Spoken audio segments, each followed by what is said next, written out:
अस्सलामुअलैकुम गाइस, की हाल चाल है? ठीक ठाक हो, खुशबाश हो? अज मैं तुहानू विखेना बई ये मेरे बालों के हालात तुस वेखो बई आप जो निक्के निक्के होंगे ना, ये फिकरियाँ वेख लो, ये वेखो ये फिकरी, ये फिकरियाँ खेड़ते आसे। अज मैं तेन विखेना बई मेरा पोत्र बैठा है वड्डा अयान खान। किश लगता पुत्र? ये किश है? हैं घट दे विखाम बिचू, घट दे विखाम, किश लगता? घट दे विखाम, मैनू घट दे। मेरा पुत्र यूसुफ खान जुत्ता भी विखा। किश है डाकन, ये सही डाकन पे। हम इन्हें डक्का नाल मेरे पुत्र खेड़ देंगे नहीं सुकून नाल, कोई गड्डी शड्डी कोई नहीं बना। इन्होंने क्या करदा उन्हें? खेड़दा उन्हें? अच्छा उतो उठे और विखा एक ही किया है मेरे पुत्र, एक ही किया है, एक एक किया है, एक एक किया है मेरे पुत्र ने। क्या किया है? अच्छा ये बांधते रखी से पुलिस सिपाही वाली कर रही हो ना? अच्छा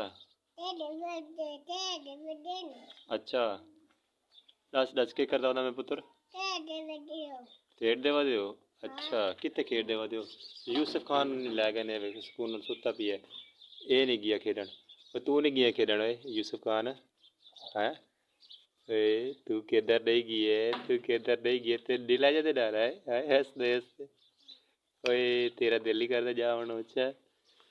ये हालात हैं तुहानू दस रहे बालों के बई एक है दौर च असा ही में खेड़ते आसे, जिमें कि हुण वेख लो ये बिक्री चाहिए ते गड़े वाली जी फित्त होंदी ना, फित्त फित्त किने अस इन्होंने सड़दे अस फित्त फित्ता फित्ता खेड़ते अस।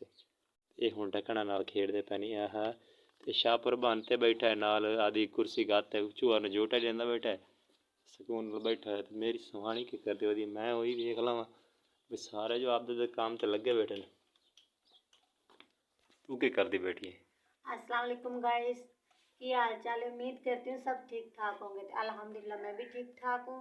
तो मैं कपड़े इस्त्री करती पई हाँ। इन्होंने दुकान पर जाना तो मैं कहना कपड़े इस्त्री कर देवां। अच्छा फ्रैश होणगे ते भी फ्रैश रहणगे। हाँ सही गल है, तबीयत मेरी सैट रासी फ्रैश रासी गाह घासी जासी तो उंदे नाल मैं सही गल शल करे सा। हाँ जी कपड़े कने साड़ ना देवे। तेरी जबान सड़दे पे बचा बचा ते कपड़े नू इस्त्री करें। हाली मैनू अगे वाला सूट को नहीं भुला तेरा जेड़ा अगे मेरा साड़े। हाली मैनू ये चेते पिया आज मैं बड़े दिहाड़ तो बाद वाल ते को आ नहीं कि मेरे कपड़े नू इस्त्री कर दे। अगे इवें मैं तेनू खुशी खुशी आखाई ते पिछू 12 लत्था वधे हाली कपड़े दे। और नवे आना कोई भी नवे नहीं। ये नाल ही नाल तू हुण आप भी शुरू कर देते कपड़े इस्त्री करने? हाँ मेरे हो गए। ये मैनू अदनान ने सूट ला के दिता सी। हाँ तो मैं क्या इनू सी लवां, सीता है तो हुण इनू प्रेस करदी पई हां ते फिर इनू पा लवांगी अज। सच्ची गल दस ना, पहलू सीता है पहलू सही इसके किया इन सूट लै दिता तो ये लगी नाल दी हमसाई को उन्होंने को जा तो कटवाया सी चा कटवाने तो बाद से कटवा लै उस इतना खुला काट देता जिमें 70 साल की बुढ़ड़ पावे तो बला मोटी खुले कर दिते सी चा। बस लै पिछा पा तो वेखे सी तो सारे खराब सूट। ये हुण मैं इनू दोबारा मशवरा दिता, मैं कहा तू आप कट ते फिटिंग कर ते वध पा। हुण मैनू चत विखावे गले नाल लात विखावे ना किसा लगदा तेन? हुण तो जबरदस्त है, हुण तो चस्सा करेसी। मैं खुद क्यों कटिया है? उतो उठते विखावे ना उतो उठते। आयो कह देना तू।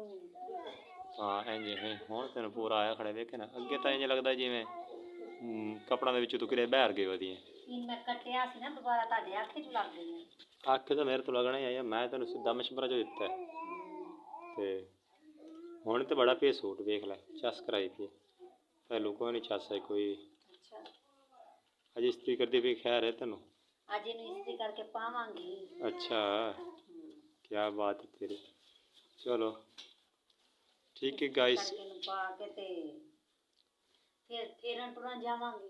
अच्छा मेरे कपड़े इस्त्री हो गए? हाँ जी ताडे कपड़े तो टांग दी इस्त्री करके। अच्छा ओके गाइस, हमारे चैनल को सब्सक्राइब करो तो वीडियो में लाइक करो क्योंकि मेरा हुण टाइम हो गया दुकान ते जावन दा। ते मैं भी धा के कपड़े पा के दुकान ते बहना ते बाकी गुड हो गया।